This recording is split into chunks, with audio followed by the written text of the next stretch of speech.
Is it coming out as a record, actually? Yeah. What is it going to be called this time? 9:30. Why 9:30? That's the title of one of the cuts. Uh-huh. What I was curious about, I went back and was listening to some of your records and so forth, and there's a couple of things that I especially like. One is Nancy Sings. Now, who exactly is Nancy? That's a girl I came across. Name was Nancy. Uh-huh.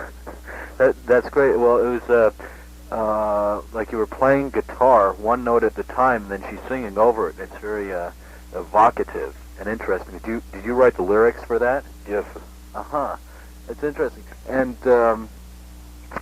at this, I'm just trying to keep a catalog or a general idea of the order that you release the records, because I want to keep them in order in my record collection. What was the order that they were released?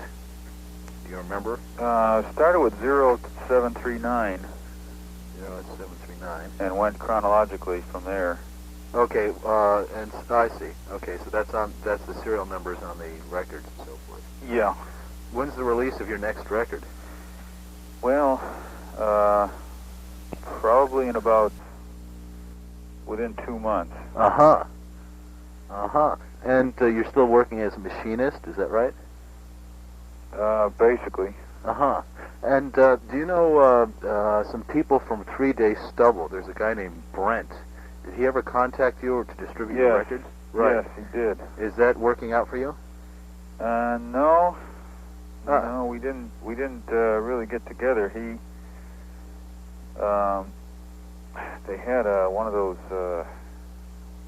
they rent one of those city halls, and they have an exhibition, and everybody brings their records down, and sort of like a 4-H club thing, you know? Right. And he called and wanted me to bring some records down to that, and I didn't want to do that. Uh-huh, why not? I didn't think it would go anywhere. Uh-huh. I just thought it was, record collectors get together and do that kind of thing, and didn't seem to be the kind of marketing that would really do anything. Plus, I'm inordinately private person. I kind of have declined interviews and things like that. Mm-hmm. Because I just put out a product and that's it. I don't want to get too involved. Right.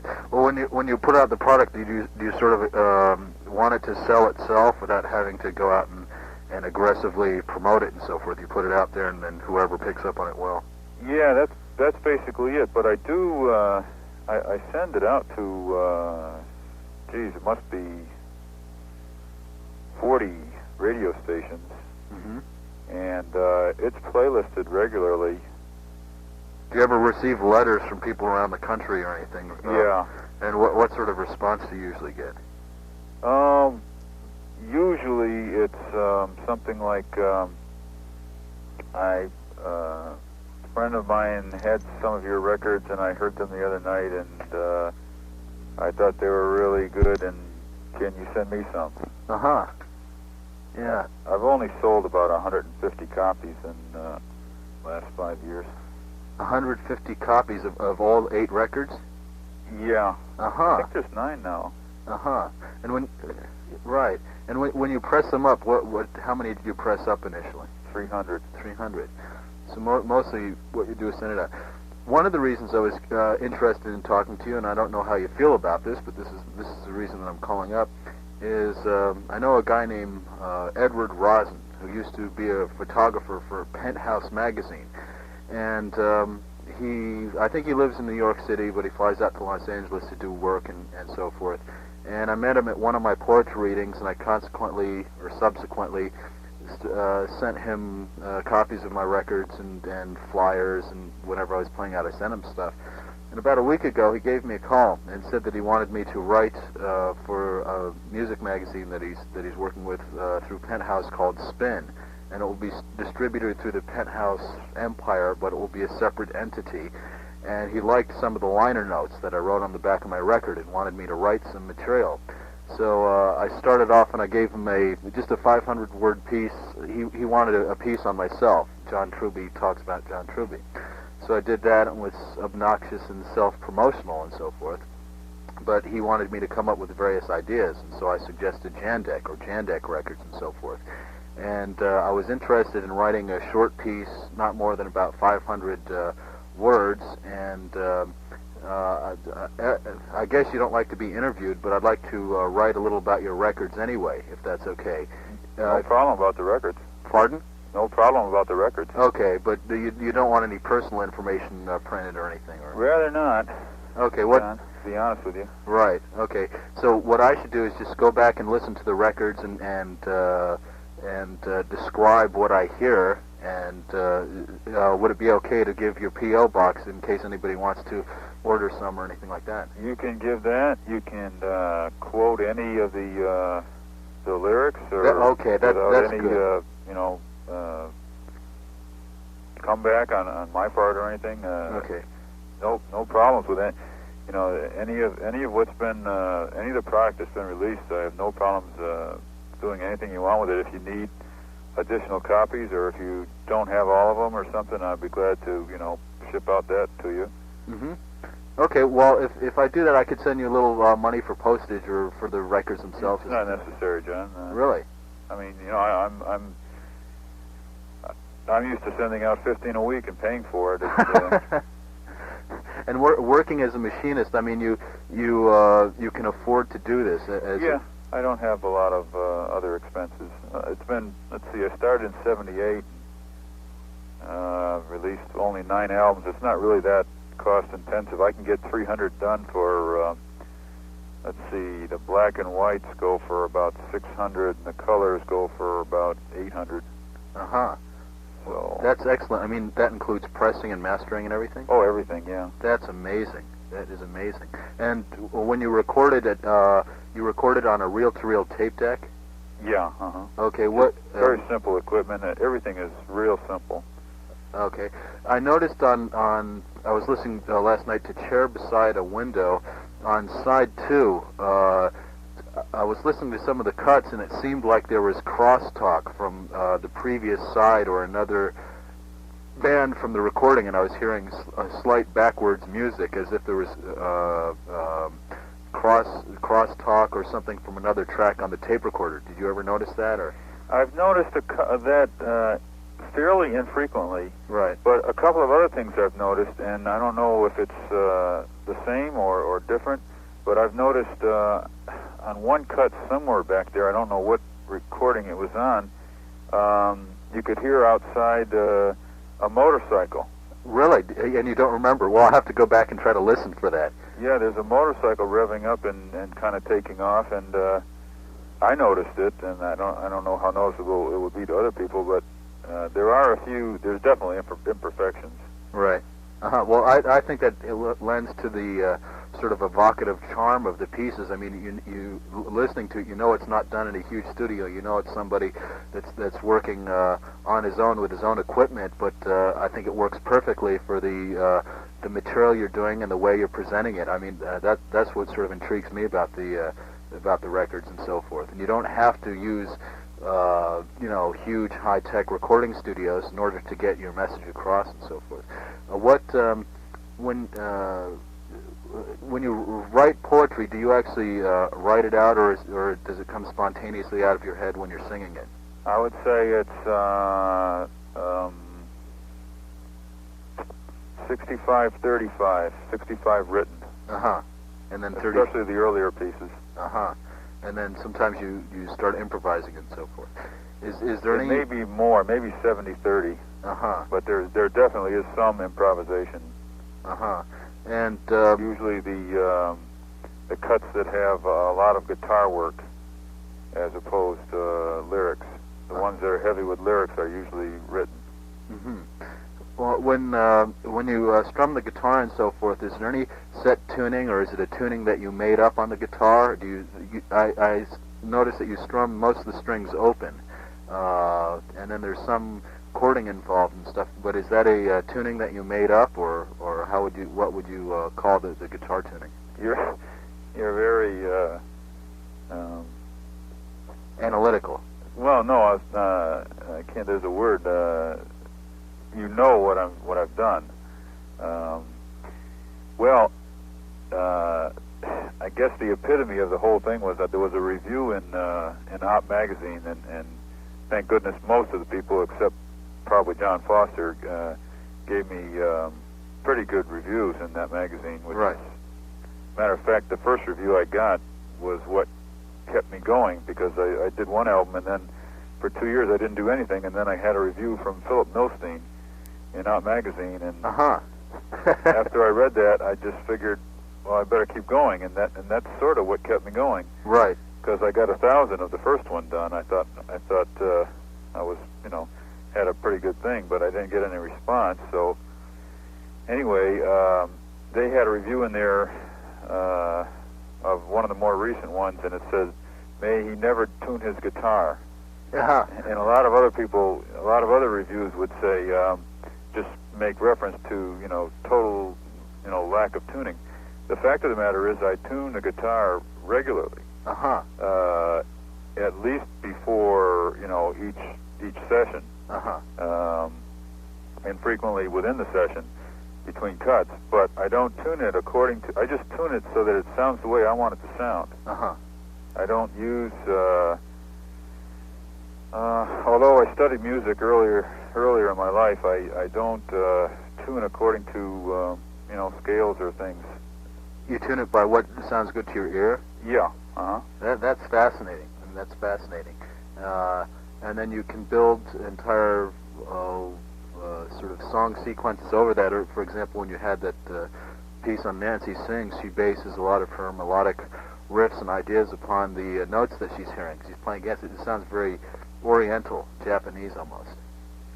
I really enjoyed that. Is there anybody in Houston or locally that enjoys your records, or is it mainly people from vast distances, like Op Magazine out in Washington or so forth? Or? The second part of that, I have no real connections here in Houston musically with any other people, except where I have the records produced and the studio. That I have. No, there's nothing here. As a matter of fact, I only send to. I tried to send to a couple of radio stations here, but I got no response. I sent it to Rice University, and there's a freeform station here. As a matter of fact, that Brent suggested I send something to. They had sent some of their things to this person who does the 12 to 6, midnight deal. And he had played some of their things, and they suggested that I send him some things. So I sent him some things, but I never heard from him. And it's typical. Yeah, but I tell you, I've been on heavy airplay in San Francisco for about 5 or 6, maybe even 8 months. That's excellent. Do you know what station? Yeah.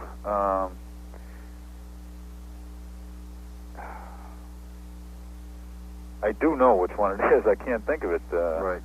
It's one of the college stations, San Francisco State. Right, KUSF or something? Or? No, it's not that one. It's San Francisco State College, KSFC. Possibly. I think that's it. Right. And have been communicating. They have sent me letters and things. As a matter of fact, they send me their playlists, and they write "Hey Jandek" on that's how it's typed out. Right. And I've made another one that I seem to get playlisted on often is Boston College radio station. That's fascinating. And this last one, I don't know if you've got the Interstellar Discussion release. No. Oh, you don't? No. Oh. I'll have to send you that. That's the latest one. And they had that on... the first time I sent it to them, it just went to number 24 the first week. And then since then, it's spent 3 more weeks, but all of them over 40, out of 50. And just a bunch of... I'd say it's been playlisted on about 15 different stations from time to time. Mm-hmm. Maybe more, but not more than 20. Right. But a lot of them are repeating stations. Like Boston College has just had a number of the recordings on their top 50.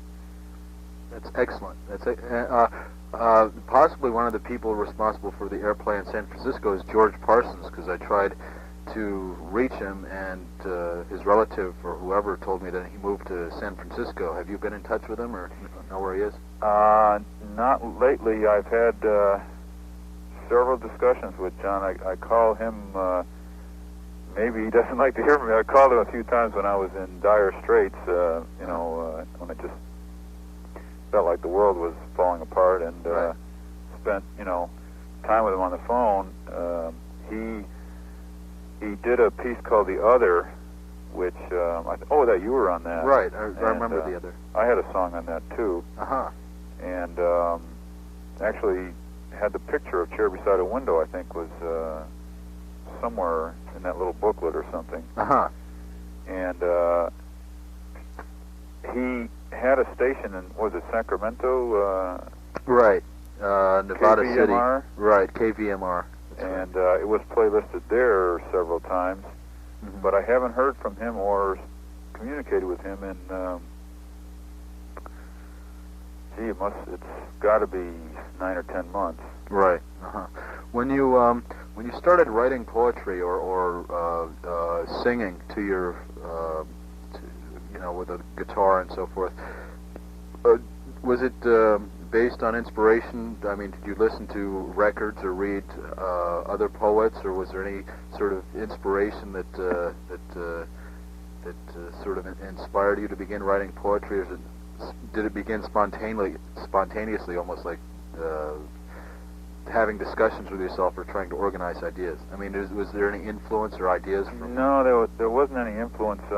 I think when I was in the 11th grade, our teacher said, and our English teacher said, okay, we're all going to write a poem today. Right. And everybody sat down for the whole period and had to write a poem. Mm-hmm. And I got into a big deal over it because she called me up after class and accused me of copying the poem and all this kind of thing. That's amazing. And I just got it's always stood out in my mind, and I got kind of upset over it and everything. And eventually it got published in the high school paper or something like that, and so it was totally spontaneous as far as that goes, the beginnings of that. Mm-hmm. Do you have any favorite poets or musicians that you listen to, or do you generally not listen to too much at all? I try not to. I was liking Hayden. He's got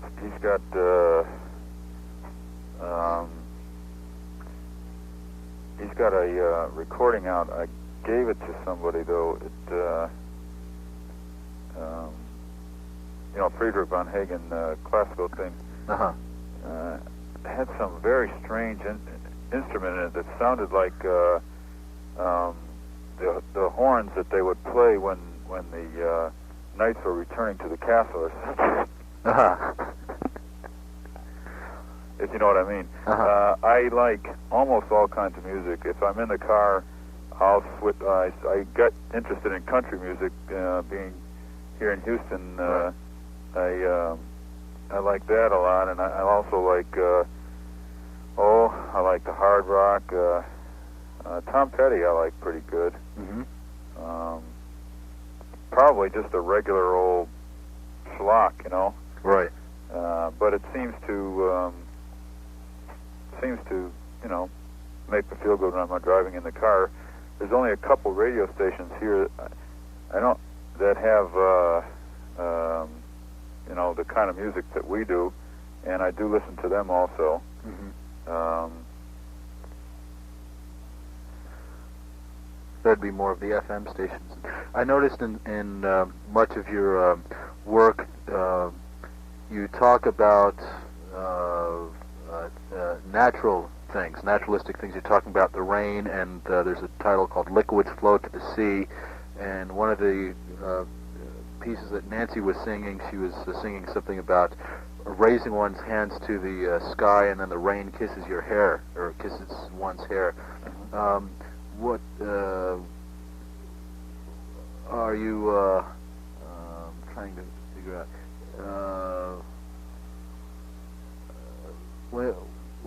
I mean, it's hard to talk about something as involved as poetry and so forth. Are you sort of exploring things that you find interesting or beautiful, or when you're talking about things like the rain or liquids flowing to the sea and so forth? What is the essential message that you're expressing? Sort of the beauty of nature, things of that nature, or? That's a tough one. Well, I think it's almost inexpressible. I think the best thing one can do is go back and listen to the pieces themselves, because they speak for themselves. But I was curious if you had any elaboration or almost self-analysis of why you write like what you write. But that's almost an unfair question, because it's very difficult to explain. I mean, you just almost do it spontaneously. I know a lot of my work I do spontaneously without really analyzing it. Yeah. I don't mind, answering this kind of question if I can see a way to answer it that's well, you don't even have to answer it realistic. Either. Yeah. I mean, if you never thought about it, that's okay. But it's difficult.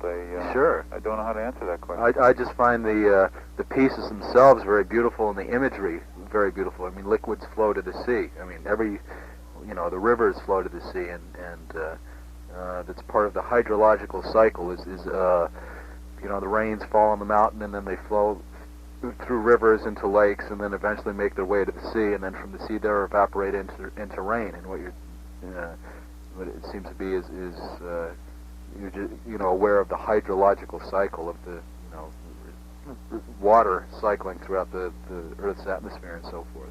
It's just something that most people don't think about, or they don't think about in that way most often and so forth. I guess you're right. And I notice you have some electric instruments, such as electric guitar, and they sound like drums, like somebody on drums. Now, is that you? You have,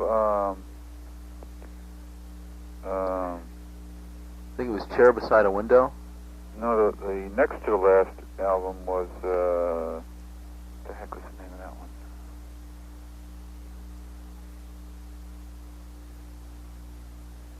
The Rocks Crumble. Do you have that one? The Rocks Crumble, I think so. Oh, well, there's a lot of electric in that. Okay. And were you overdubbing the drums, or somebody playing them along with you? On that particular album, I did everything. Uh-huh. That's interesting. So you record one track, then go back and record the drums and so forth. As I listened to the other one. Uh-huh. Which would you record first, the drums or the guitar? No, the drums were second. I did the guitar and vocals on one cut, on one channel. Right. And then did the drums on the other. That's interesting. And what sort of electric guitar is it that you play? Is it a new one, an old one? Did you actually go? Gibson Melody Maker. Uh-huh. And Gibson Melody Maker. Have you ever had experience playing with a rock group or a band or anything, or is it mainly you yourself in your room? Not in public. Uh-huh. Did a lot of fooling around. Uh-huh. Yeah, that's not organized though. Right. I'm fascinated by the fact that you keep releasing these records and so forth. And when you take your tapes down to be mastered and so forth, are they fairly familiar with you? And I guess it's all very businesslike when you master your records and so forth. But yes, it is. Right, it's all business and so forth. Yeah, I try to keep it that way. Mm-hmm. Just seems to make things easier. Right. Of the other people that would use the pressing plant in the place in Houston, is that are they mainly country artists or educational, or what sort of? Spanish. Spanish. Oh, that's right, because you're close to Mexico. When I go in the warehouse, I see all these stacks of things, and they'll usually have one with a picture on it, and it'll be some kind of Spanish music, Uh-huh. some religious music, and some Zydeco type, accordion things, and maybe some old blues, some old Houston blues. I think the country and western stuff is much more commercial and done on a much bigger scale, and probably not pressed in Houston. Right. Probably pressed in Memphis or Nashville or something like that. Right.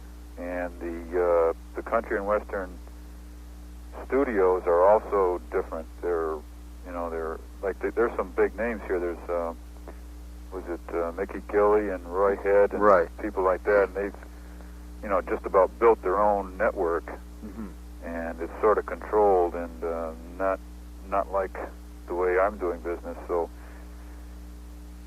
the only record pressing company in Houston is where I go, and it's mainly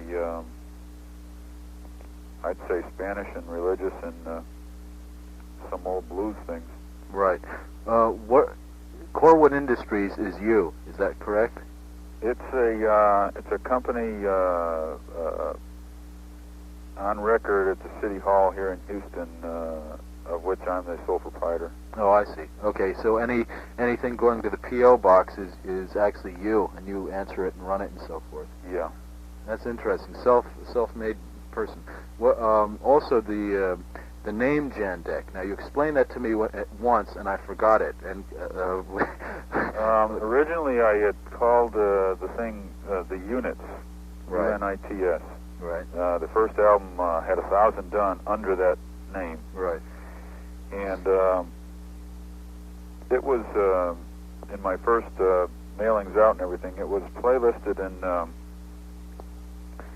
couple of stations in Colorado Springs and Denver. I don't even think they do this kind of music, and I think they went to a classical format or something. But anyway, back in '78, it was playlisted there, and it got around a little bit, and I was sending some of it out, and I sent some out to. And one time I tried sending copies to record stores. Right. To see if I could get orders, but I guess I just kept them all because I never got any response out of that. Right. But I sent some to a record store in San Francisco, and I got a real nasty letter from somebody who sent me registered mail, an entire portfolio of his group called the Units. And the fact that they were on record in Washington and everything with the name, and that if I didn't cease and desist using it, they were going to sue me. And they had done it before, and they assured me that it would be found in their favor. So I said, well, the heck with this, and I just tried to find out some name that nobody would use. Right. And I was speaking with, it was January, and I was speaking with somebody on the phone named Decker. So I just combined the two. That's great. Jandek. It seemed to be something that not too many people would pick. Right. So yes, it is an unusual name and so forth. And in the future, you're going to keep releasing these records on how regularly will you release them? I figure I can't go less than 2 a year. Yeah. If I do, I'll really go into obscurity, which is maybe the case anyway. But, right. 2 to 3 a year should be my target. I can afford that, I think. I don't have many hobbies or anything. Well, yeah, that's interesting. If to keep on putting it out and so forth, because I know there are people that are interested. I mean, it's not music that's for everybody. I mean, a lot of people simply wouldn't pick up on it, or it would be too obscure. But there are people that are very enthused about it. I, for one, I know George Parsons. I know other people that would listen to the other are interested in it and so forth. And when I talked with Edward Rosen about doing an article, I showed him a couple of your albums, and I explained a little about how you put out the records and so forth, and he thought it would be fairly interesting. So if and when it does get printed, it won't be a huge article, just like 5 or 6 paragraphs and so forth, and he was interested in reproducing the color cover that you had from. It had, I think, green carpeting on it, and it showed a sofa or a chair. Would that be acceptable? Oh, sure. Okay. Yeah, fronts, backs, anything of that nature. Okay, well, I can't guarantee it. You see, they're still trying to start up the issue and so forth, and I can't guarantee whether this will get in or not and so forth, but he commissioned me to work on it, and I'm doing all this stuff on spec. I'm just saying, let me write some stuff for you, and if it gets in, fine. If it doesn't, fine. And so he's just... He just wants it by Friday, so... Yeah. Yeah. Would this be part of your work? No, what I'm doing now is I was working at a film vault, and I was using dangerous chemicals. I wanted to get it away from there, so I have a job now at a hardware store. It's, that's 6 days a week, so that's very taxing, and a lot of my free, I don't have that much free time. And also, Enigma Records asked me to put out another record, but... getting that out is very difficult, since I don't have that much time to put it out, and I'm financing it myself because they didn't want to take me into a decent studio. They just wanted to go to an 8-track studio, and I want to have more tracks, so I'm saving up for a recording session in my spare time writing music. And then Edward Rosen called me up and wanted to see if I was interested in writing some pieces for this magazine that he's launching. So it's going to go for a couple issues. I think the first issue is out March 19th. In fact, I'll send you a copy if and when it does come out. And what kind of magazine is this going to be? Is this going to be a slick type magazine? Yeah, a slick type magazine. It's called Spin. That's right. Well, he enjoys my writing, but I'm basically starting off by saying I'll do it on spec if you can actually use the pieces if they get printed, or if you print the things and then want to come back for me for more, we can talk about money and payment and things like that. Contract, yeah. Yeah, absolutely, something like that, and so forth. But I don't want to. I like to be the person that produces things and get things done, and then prove to them that I'm good enough for what they do. And that's admirable. Yeah. So what I do in a way is make them dependent on me, and then when I make them dependent on me, then I can ask for some sort of contractual agreement or compensation or something like that. But I'm mainly interested in producing and getting things done, and in order to guarantee that in the future, you sort of play it on their rules. For example, the first, I don't know if I sent you Blind Man's Penis, that weird record. Yeah. When I did that with Enigma, I never had a contract with them. I did it, I promoted it by myself, and they just pressed it up and distributed it. But I never sat down and had a contract with them because I hate to sound cynical about it, but if you deal with a record company or any of these people, any business, they just don't care about you. Even if you're an artist or one of their artists putting out material and so forth, they treat it in a very business-like manner, and they won't really stay in touch with you or help you out unless it's selling a lot of copies. If it's not selling a lot of copies, it's just like an oddball item that they like to keep in the catalog. And so what I wanted them to do was ask me for more material. And since I was interested in putting out more material, but I knew that I wasn't selling a lot, so I didn't ask for any money up front. I just wanted to be like an easygoing, nice guy and so forth, and offer my stuff more or less for free. And so when it came time to do the LP, he had me sign a contract and so forth like that. And he almost proposed it to me because he saw that I wasn't going to make all sorts of demands on him and so forth. And to this day, I've not made a penny on any of the records that I've sold. I mean, I haven't really sold that many and so forth. But I enjoy putting them out and making them. I mean, that's my main goal. I mean, I like music for the end, for itself. I'm not doing it to make money, because it's almost impossible to make money doing this sort of material, as you probably know. Yeah. So. Well, you never can tell where it's going to lead, though. That's right. So that's why it's important to. Writing this article for this magazine sounds like a real good opportunity. Oh, absolutely, absolutely. And he wants more pieces and so forth. So I have to invest in it. It's all in my spare time, like at nights when I get home from the hardware store on weekends when I'm still trying to do write my music and so forth. So it's it's a little hectic, but I like to do things of that nature. And when I do the Jandek piece, I do want to include your P.O. box because I'd like to generate some letters or some sort of interest from anybody that's interested in this.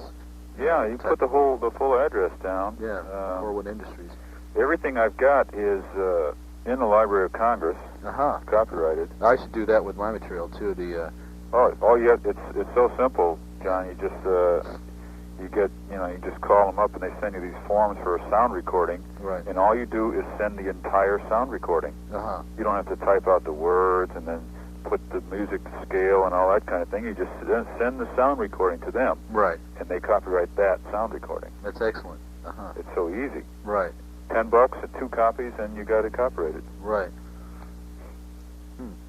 I think Enigma does that for me, but I had to double check on it and so forth. Let's see what else. Have I given you enough for your? Oh, I think that's excellent. Yeah, in fact, I should have called you back and stuff, so you wouldn't have to pay for long distance call. You're going to keep on making these records? How many? You have 9 out now. Let's see. Hold on. I think I got a list of them here. Okay.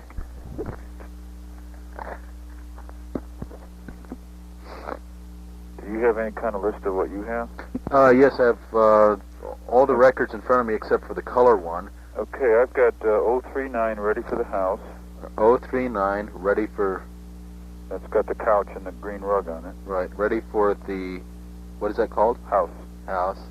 And is that... is this in order that you're giving it to me? Yeah. Okay, that was the first one? Right. Okay. 0740 is 6 and 6. Right. 0741 is later on. 0742 is chair beside a window. Right. 0743 is living in a moon so blue. Moon so blue. 0744 is staring at the cellophane. 0745 is your turn to fall. Okay, well, when you have the title, Your Turn to Fall, what does that mean?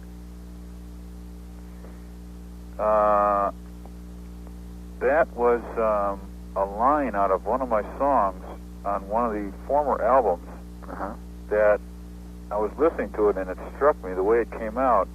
It just, I thought it was worthy of an album cover. It doesn't possibly look as good as an album cover if you just look at it, Your Turn to Fall. Right. But if you hear it on the on one of the former records and think of it in that way, it takes on a different character. So, well, it's an interesting title. Yeah. Let's see. 0745 is that, and then 0746. 42, 43, 44, 45, 46 are all phrases out of songs of former releases. What's 0746? The Rocks Crumble.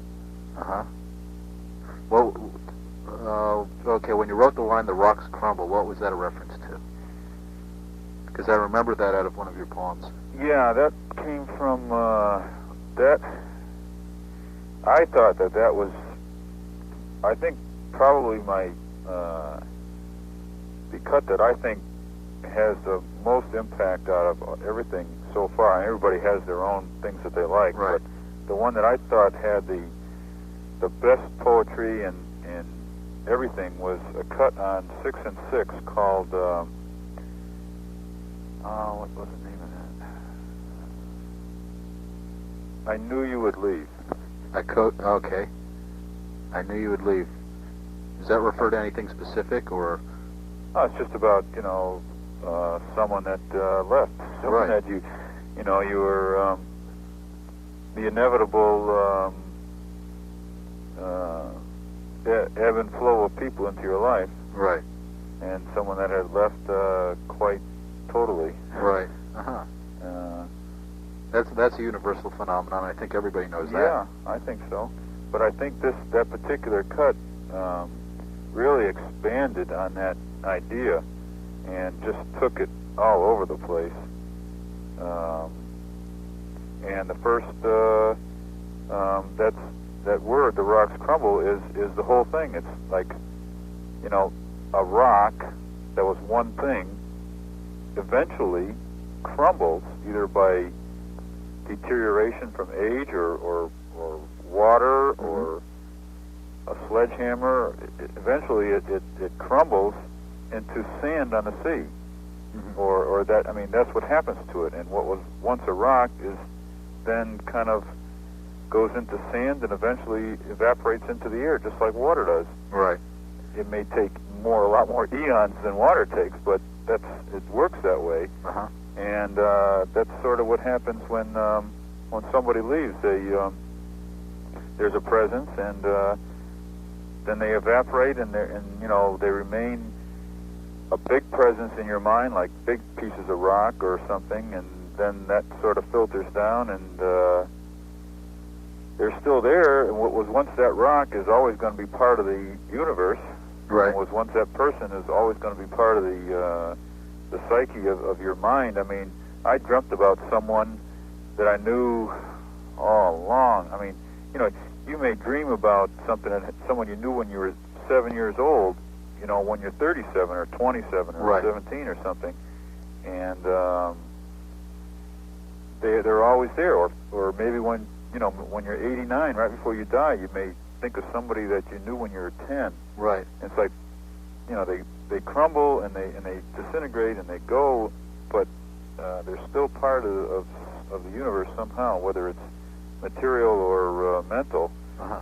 But that's, you know, it's like the rocks crumble, unto dust they die, once hard stuff of mountains, now soft powder among the sands.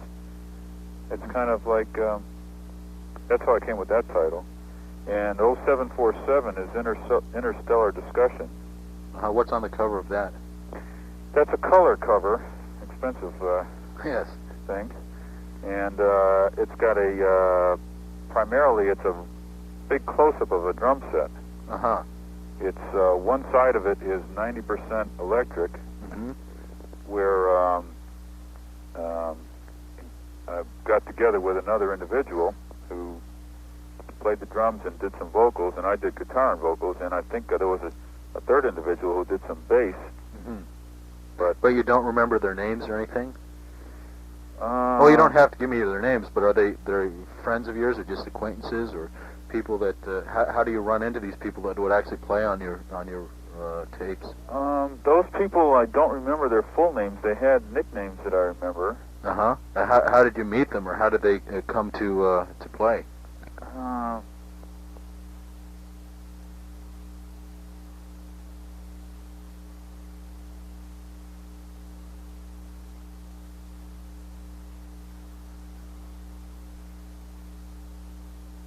don't think I can answer that. How did I meet them?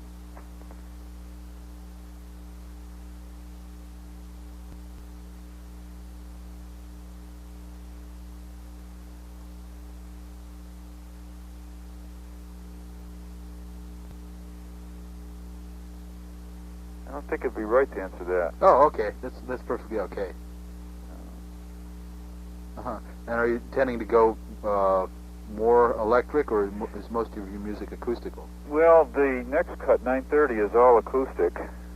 But after that, things become more electric. Do you have a preference for acoustic or electric music?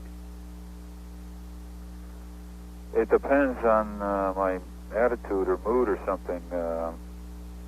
Probably just like everyone else that has a varied... I mean, sometimes I'd like to listen to a classical thing, even on the radio, the car radio. Sometimes country and western, sometimes rock, sometimes soul music. And it's the same way with acoustic and electric. I would say if I had only one that I had to live with, I think the acoustic, maybe. Right. My favorite pieces that you do are the acoustic pieces, where it's just you and your voice and the guitar. And you say that each time you do a new record, the guitar tuning is slightly different. You tune it to what sounds best to your ear. Yeah, but it may be even more than that. It may be every other song or even every song. I know sometimes I may go with 3 songs with the same tuning, but I kind of, before every song, I'll just kind of, just give it a 1, 2, 3, 4, 5, 6 and make sure everything sounds right. But it's to me, I mean, everybody says guitar's out of tune and everything, but to me, if it's out of tune to my mind, I can tell immediately. Right. And then I'll say, no, that's no good, and I'll adjust it. So it's a very subjective tuning, because I know there is a musical quality to the intervals that you're tuning your strings to and so forth, and there is the interplay between the words and the singing and the guitar strumming and so forth. The guitar is absolutely tuned. There's not a time that I pick it up fresh from having left it for a while that I don't tune it. Right. And let me count these: 1, 2, 3, 4, 5, 6, 7, 8, 9 releases, and one that's all mastered up and everything is just ready for me to make sure I can, I'm going to pay for it and everything. Right, and that's 0748. Right. Okay, well, that would be great. So if there's any of those that you don't have, I'd be glad to send them to you. Yeah, I don't have Interstellar Discussion, and I don't have the latest one that you're still pressing up and so forth. But I'll probably write you a letter or send you some propaganda or something like that, just for the hell of it. So. I don't think I can get Interstellar to you in time for Friday. Yeah, don't worry about it. Don't worry about it. I can still mention it, I think.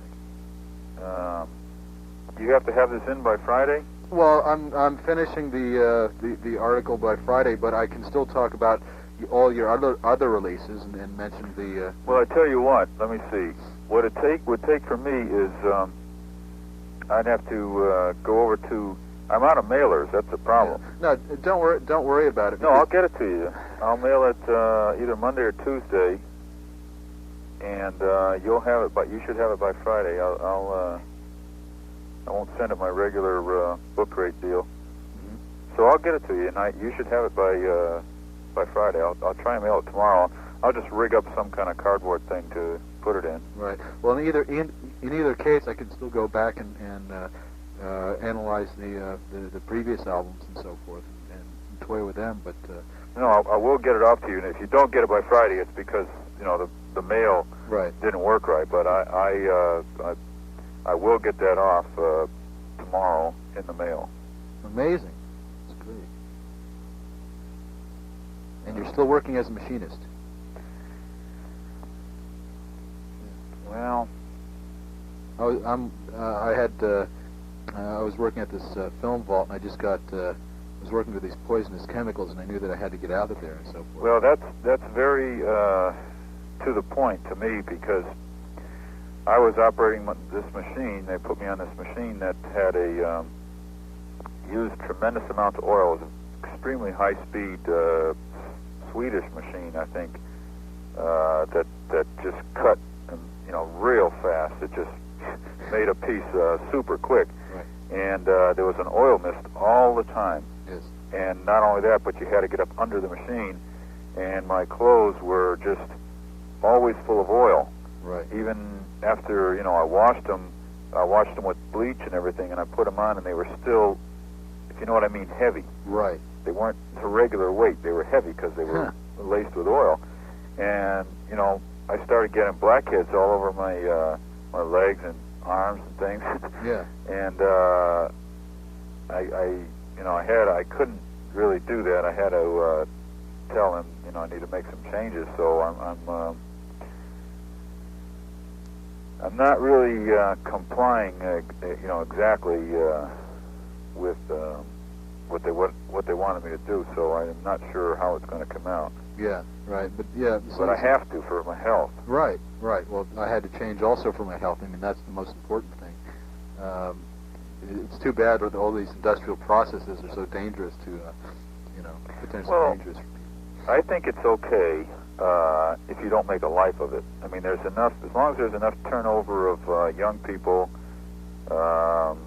they do it for a year, 2 years, 3 years, they're probably not going to be all, bad.